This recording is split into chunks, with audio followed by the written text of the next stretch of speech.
doable and actually needed to reach your potential, of course. But anytime you're alone, you're gonna have to find creative ways to challenge yourself, or at least as you become a more advanced player. So this may be one of the biggest skills you can have as a player. One of the biggest skills that you guys can develop is being able to challenge yourself when nobody tells you how to do that, right? If you're in the gym by yourself and you can find different ways to challenge yourself on your finishing, on your shooting, on your ball control, and know what it feels like to be difficult, to be challenged, to be a little bit frustrating, and do that every single day, that's very important. It's not any magic drill, it's just finding things that challenge you and getting to work on those. Because although something like this doesn't hurt and is good at times, just getting up reps, it's always going to be different in a game, right? Higher speeds, having to make decisions, adjusting and adapting to the defense, you got contact, and it's overall just more difficult in a game. So I'd imagine your question is now, how do I train by myself? How do I get the most out of this time? Well, let's dive into it. This is my hack for working smart, Monday.com. Let me show you how I use Monday.com to create a tailor-made workflow. First, the most comfortable way for me to look at a with our first hack. If you're a hooper, being able to effectively train by yourself can unlock so much for you. But here's the thing about training alone. There's no defense and there are no teammates. It's still absolutely doable and actually needed to reach your potential, of course. But anytime you're alone, you're gonna have to find creative ways to challenge yourself, or at least as you become a more advanced player. So this may be one of the biggest skills you can have as a player. One of the biggest skills that you guys can develop is being able to challenge yourself when nobody tells you how to do that, right? If you're in the gym by yourself and you can find different ways to challenge yourself on your finishing, on your shooting, on your ball control, and know what it feels like to be difficult, to be challenged, to be a little bit frustrating, and do that every single day, that's very important. It's not any magic drill, it's just finding things to challenge you and getting to work on those. Because although something like this doesn't hurt and is good at times, just getting up reps, it's always going to be different in the game, right? Higher speeds, having to make decisions, adjusting and adapting to the defense, you got contact, and it's overall just more difficult in a game. So I'd imagine your question is now, how do I train by myself? How do I get the most out of this time? Well, let's dive into it.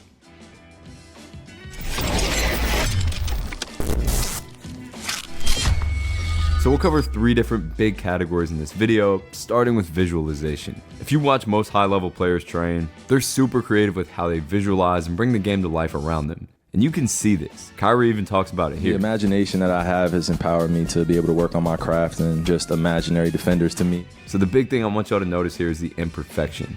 It's not just straight line drives and the perfect shots with your eyes locked in the whole time, because that rarely happens in game. They're gonna be slightly off balance footworks, look-offs, the timing may be off on some moves or shots, and a bunch of other imperfections you'll see naturally occur in a game. So we gotta implement this by ourselves as we're training alone. Now of course, this will never be the same as actual defense, because you're not reacting and dealing with physicality and limited space, but it's still a great tool. This time in the gym, visualizing by yourself is needed to unlock new levels of creativity and confidence dealing with imperfection. But here's the catch. To be able to visualize the game well, you need a ton of playing experience. For example, I played a bit of a bunch of sports growing up, but I could probably never vividly visualize for American football, soccer, and other sports like I could in hoop, just because I haven't seen as many situations. So playing actually makes your individual training better. So the best way to do this, just put yourself in different situations that you see in a game, closeouts, ball screens, transition, etc. Picture the entire court, and every rep, have the defense do something different, and go 100% intent each rep. Next is finding ways to challenge your more compartmentalized skills, like shooting or finishing. So I'll go through and give you a quick guide on how to train each one in an individual setting. For shooting, we got a few different ways, all of which should probably be included. And in my opinion, this is probably the most beneficial to train alone, and you'll see why. First off is finding different qualities to deliberately train, like balance here, maybe range, potentially working on fluidity, the speed of your shot, just overall finding different specific qualities to target with different drills. Then, of course, we need a super high level of repetition to improve, but we're gonna have to make sure this repetition is quality. So preferably with these repetitions, 1, they're on the move a bit, or at least represent game situations where you'll likely be moving into it, and 2, there's slightly different shots each time to implement some variability into the drill. A scientific concept that's proven over and over again to help you improve motor patterns like shooting a lot easier. Now, if you can't shoot 40% on standstill shots, you may just want to go more block style reps until you can. In other words, just shooting the same shot every time, and then begin to microdose tougher shots into your work. On the flip side of that, if you're an advanced shooter and you want to take it to the next level, you can go with some differential learning work, which is essentially throwing tough challenges at yourself, many of which you actually won't necessarily see in the game. So again, this isn't really meant to represent what we do in the game. Maybe you're picking the ball off the floor, maybe you're catching it from a weird situation, shooting from a different release point, but it's really just challenging you to be adaptable and learn how to problem solve and shoot and make the shot in any situation. And the great thing about shooting by yourself is that because you have to get your own rebound, there's already a level of variability and space learning included.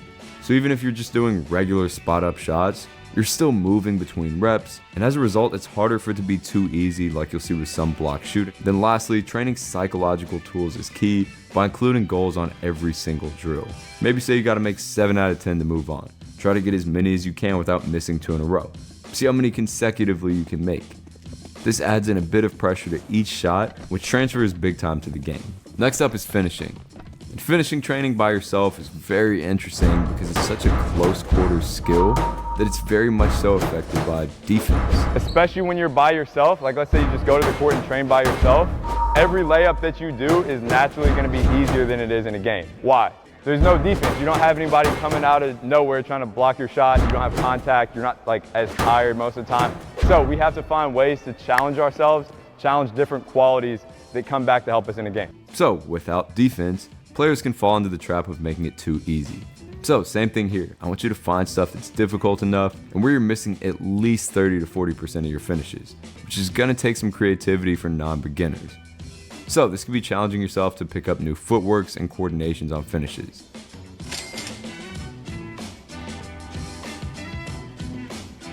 This could be exaggerating your touch work. So rather than going with a mic in where you're probably making 10 out of 10 most times, you're doing stuff like this, develops the skill of putting the ball on the rim in a variety of situations.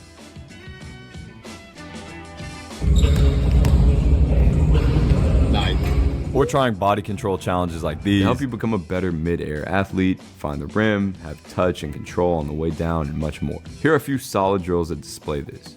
So I like starting off with some coordination work to get warmed up. On all of these, we're challenging ball control, all right? So being able to cuff and manipulate the ball off the dribble into the finish, as well as touch. So like when you're trying to get it above the backboard here. Some movement challenges where we got to control our rotational momentum, stay on balance, be fluid with it. And I say this on all my workout videos. Notice how we're losing the ball, we're missing. It's not clean cut, it's not perfect. This is how your finishing work should be, not making 100 mic-ins in a row. Sorry, I just had to say it.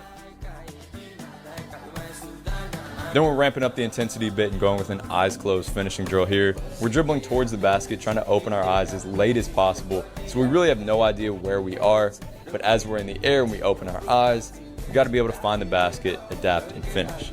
Honestly, a decent ball handling drill too. Then I like to end these finishing sessions just challenging ourselves, challenging our body control, our athleticism. So we're setting this hurdle pretty high and then pushing ourselves to get over this and finish at the rim in a new way each time. So remember, if you're a beginner, stuff like this may be difficult enough for you to be productive if you're missing them like you see me doing here. If not, progress up to stuff that challenges you. Next is ball handling, which once again comes down to finding sufficient difficulty. Look, I don't have inherent beef with drills like this. I just think that if you're doing 20, 30, 60 dribbles in a row with no trouble, it's too easy. Again, we need struggle to learn. And if you want to do an easier warm-up just to get the feel of the ball first, sure, that's cool with me. Just make a slight adjustment for me and do it like this, where it's more free-flowing and you're moving with it, trying out different styles. Because movement is probably the best thing that you can focus on when you're working on your handle solo. Things that challenge your footwork, developing new movement patterns, trying to get more fluid with the ball, working on changing speeds and relaxing better with the ball, challenging your deceleration and change of direction ability. These are all huge. You also got to realize how many different types of dribbles and ways to manipulate the ball there are. It's not just pounding it, so being able to manipulate the ball like this and challenging this in a variety of ways is also great bang for your buck in solo sessions, especially if you can combine this with some movement. And then lastly, freestyling. Just trying things out and experimenting while you accumulate a ton of reps. Sometimes it just feel like you're dancing when you're training ball handling alone.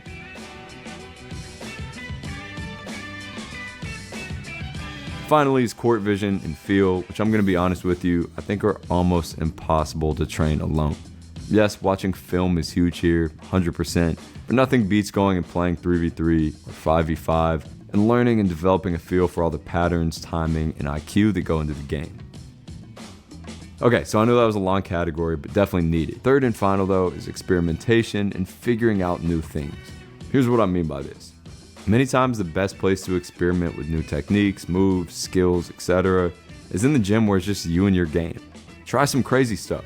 Think outside of the box of as many possibilities as you can and get after it. One of the best ways to do this is with imitation. Sometimes just watching really good players and then going to the court and trying to visualize and imitate this is one of the most valuable drills you can do. Well, I think that I've tried to take aspects of a lot of people. For example, I think when I first got in, I really liked Sergio Yul, Nando, Teodosic, Keith Langford, Tyrese Rice, Malcolm Delaney. As I grew into the league, I think obviously Spanoulis was great to watch. Diamantidis was amazing. Different aspects of different people's games was just something I like to watch and just dissect how they did it and see what aspects I can take and just put into my game and make it my own. But of course, once you experiment a bit alone, you gotta go try it on live defense. I can't stress that enough with all of this. So overall, try to get comfortable with all of these, and then get good at progressing and regressing drills. In other words, moving the difficulty up and down to find the perfect level. If you want all this done for you, feel free to just make it easy by checking out the virtual academy that has programs for all of this and more. Also, if you want to dive into the science and the depths of all of this knowledge, make sure to check out my book, Deep Skill, which is primarily aimed towards coaches and trainers, but I've had a ton of players read it too, just learning how to train them. Hi, I'm Sean Gregory from Time.com, and we are here at Southern Nazarene University outside Oklahoma City with Kobe Bryant, who's in town with the Lakers, who are playing the Oklahoma City Thunder tomorrow. And we're going to get a free basketball lesson with Kobe Bryant. Kobe, thanks a lot for doing this. My pleasure. So let's start with basic shooting form. Well, first of all, let's start with the grip. I like to have my fingers normally in the seams. So you get your thumb right here in the seams. This way you have a good grip on the ball. Keep the ball on your fingertips. You want to be able to have that space. You don't want to be able to, you don't have to shoot the ball, on your palm, obviously. Right. And what I do with this offhand, I normally keep my thumb in between. It's just a comfort thing for me. So the important thing is to find the grip that's comfortable to you. And then once you elevate it, my form is pretty much right here. This is what I'm comfortable with. Now, as a kid, I used to try to do this and all, but it just wasn't comfortable to me. So this is a position that's most comfortable to me. It's almost like an L, but not really. Right, it's a little angled back a little bit. Right. I mean, the difficulty that I have in shooting is a lot of times my head moves, which then throws the balance of the shot off. So, even if I'm shooting a twist and fade away or a free throw or a three-point shot, I like to keep my head straight because that's the balance. Can you just walk us through some jab steps? Not everybody can just blow by people, so you got to use some footwork. The thing about footwork is you don't have to be, fast or quick. But what you have to do is you have to sell the fake. So for example, if defender is guarding me, I'll set it up the first time. If he's close to me, I'll just blow by and just go right. You just use your footwork. You try to get it to the outside of his foot. Just go right by him. Right, so if my inside foot, you want to blow by. You have to attack that. Right. You have to attack that foot, make him drop, and then go right to the basket. Attacking the foot, because as a defender, if you attack my foot, I kind of like stop. Well, it's tough. I mean, you got to be a really good defensive player to be able to drop that foot and then cut somebody off. And so the next time, he knows I've already done that. So now I can fake, and now I can go. So now you got the defender in the quandary now. He doesn't know. You can drive left, you can drive right, you can pull up and shoot. So then that's when you jab him. You sell that fake, that jump shot fake, defender raises up just a little bit, and now you can go either right or you can go left.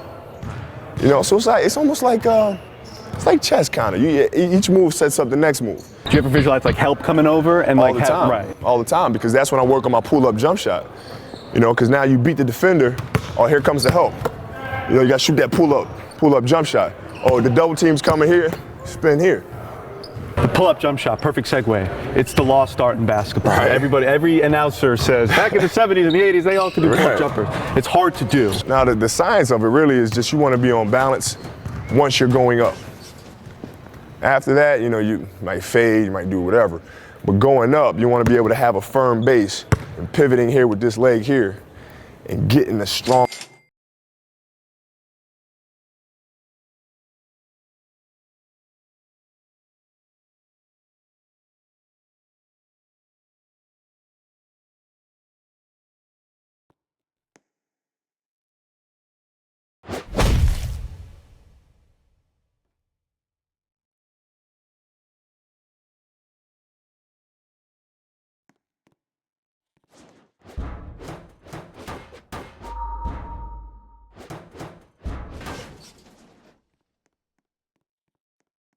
Long base here. Now, once you elevate, now you can fade.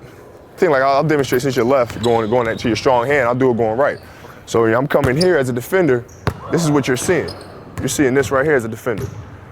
So now I'm taking it from here. I'm raising up and shooting that shot. That's the key, right, is protecting the ball when you're kind of planting your foot. You got to protect, because then I can just. Right. Especially when you got little guys on you, because they'll get up in there and try to take it from you. So you got to protect it. And raise up and just shoot right over the top of him. Foul shooting. Kobe against the Knicks went 21 for 21, 22 for 22 when he scored 61 at the Garden, the Garden record. Just what are you thinking of? Do you take the same amount of dribbles every time? Mark Jackson used to, kiss the rim or something, do something like that. Yeah. What's your routine? This is why I'm walking through my routine right now. A lot of times my hands get dry. Just because the game is tough to feel the ball. So a lot of times you'll see me either blow my hands or get some sweat from my forehead, dry my hands off just slightly. Then the ref will throw me the ball. Once I catch it, I'll roll it out, take a breath, settle in. 1, 2, 3. Square here. Keep your head steady. Follow through. Now your follow through, your other hand is kind of straight up. I mean, you know what? I always use the offhand as a guide, really. It's like, I use it to aim. What are you looking at when you're guarding somebody? Talk me through what your mentality is. I play to my opponent's weaknesses. Okay. Obviously. So your left hand. So I'll probably sit inside here and get this hand inside here.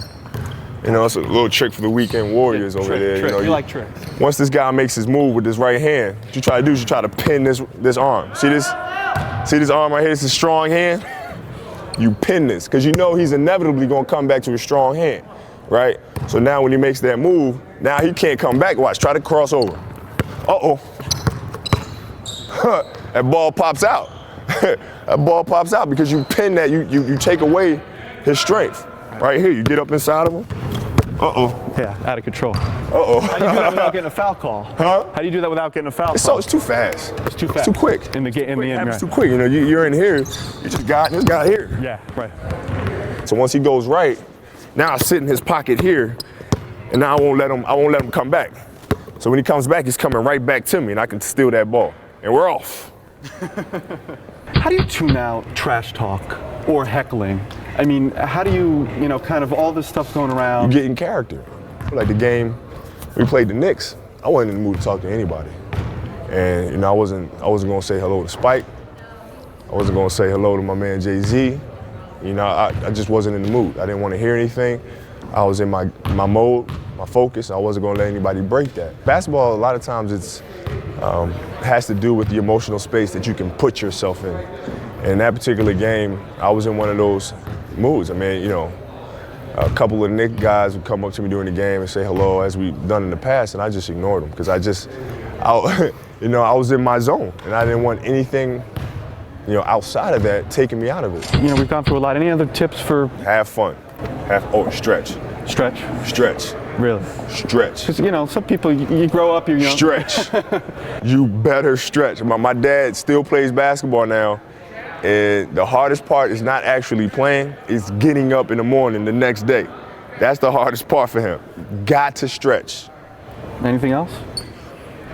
Have fun. See you when I see you. If it ain't broke, don't fix it. Uh-oh, excuse me. Oh, come here. See, that's talking trash. That's talking trash. You tell the player you can't do nothing about it. No, give me that hand. Give me that hand. Give me that hand. Oh. Hook shot. Oh, don't reach. Don't reach. Don't reach. Oh, excuse me. Oh. All right. Kobe. Man, really Very welcome, man. Thanks a lot for the lesson. Hope that helps you out a little bit. I hope so too. Thanks. My man. Sure will. Good luck. Thank you. In today's complex operating environment, filled with geopolitical uncertainty, increasing competitive pressure, and regulatory demands, corporate leaders face an urgent need to streamline business execution and enhance performance. To achieve this, executives are demanding the Office of the CFO to transform from a historical record keeper into a pivotal force of strategic decision-making and business agility. In 1 week, I'm flying to Utah to play in the NBA celebrity game, and I have to get MVP. But in the last year, I've gained over 30 pounds, and I'm coming off a partially torn meniscus, and that's why I'm gonna be training like LeBron James for the next week to get myself in MVP form. For basketball workouts, it was only right that I worked with the same trainer as LeBron James, Chris Johnson. Chris is about to be my trainer for the entire week. If I'm not working as hard as LeBron, you need to yell at me, okay? Let's go get it. First thing we're gonna do is test my basketball baseline to see where we're at from day 1 to day 7. The 3 baselines we're testing is can I dunk, 10 mid-range, and 10 three-pointers. Day 1, baby. Whoa! Wait a minute! I've been working a little. Oh God! Oh no, that was an air ball. For my mid-ranges, I made 8 out of 10. That makes it very difficult for myself at the end of the week. NBA threes, I went 6 for 10, which is actually pretty good, so I have some good baselines to start out with. Another baseline, if I can dunk. I haven't dunked in 2023. To be honest with you, for you actually being really cold coming in, baseline was solid, but we're gonna raise the bar. Yeah. So Chris Johnson is good friends with Dwayne Wade, who's the captain of the celebrity game team that I'm on, and we made a deal. If we can improve on Friday, we'll either FaceTime Dwayne and ask for him to be a starter, or we'll have him come to the facility and see if we can negotiate this starter since it's his team. Let's do it. If I start in the celebrity game, I'll have a way better chance at getting MVP. I have to improve. So day 1 was all about just getting my base ready. And we did a ton of shooting. We ended up shooting over 500 shots that day, a ton of NBA threes, getting me ready.